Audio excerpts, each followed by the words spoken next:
কোরআনের বিধানগুলো এই বাংলার জমিনে কায়েম হোক, আমরা চাই কি চাই না? আল্লাহর আইন দিয়ে সংসদ ভবন চলুক, চাই কি চাই না? আল্লাহর কোরআন দিয়ে এদেশের ক্যান্টনমেন্ট গুলা চলুক, আমরা চাই কি চাই না? এজন্য ভোট চুরি হোক, এটা আমরা চাই না, ঠিক কিনা? সামনে নির্বাচন, আল্লাহ তাআলা একটা সুষ্ঠু নির্বাচন যেন আমাদের দেশে হয়, তুমি তৌফিক দাও। সব ধরনের সহিংসতা, মারামারি, দাঙ্গা হাঙ্গামা থেকে তুমি আমার এই সোনার বাংলাদেশকে বাঁচাও। আমরা সাধারণ মানুষ, আমরা খেটে খাওয়া মানুষ, আমরা তো রাজনীতি বুঝি না, ঠিক কিনা? আমরা বিএনপি বুঝি না, আওয়ামী লীগ বুঝি না, জাতীয় পার্টি বুঝি না, জামাত ইসলাম বুঝি না। আমরা বুঝি যারাই ইসলামের পক্ষে, যারাই জনগণের পক্ষে, যারা মাটি ও মানুষের নেতা, তাদের পক্ষে আমাদের ভোট যেতে হবে। চিল্লায় এখন ঠিক কিনা?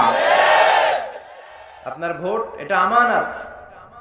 আপনি চাইলে যারে মন চায় তারে ভোট দিয়ে দিতে পারেন না।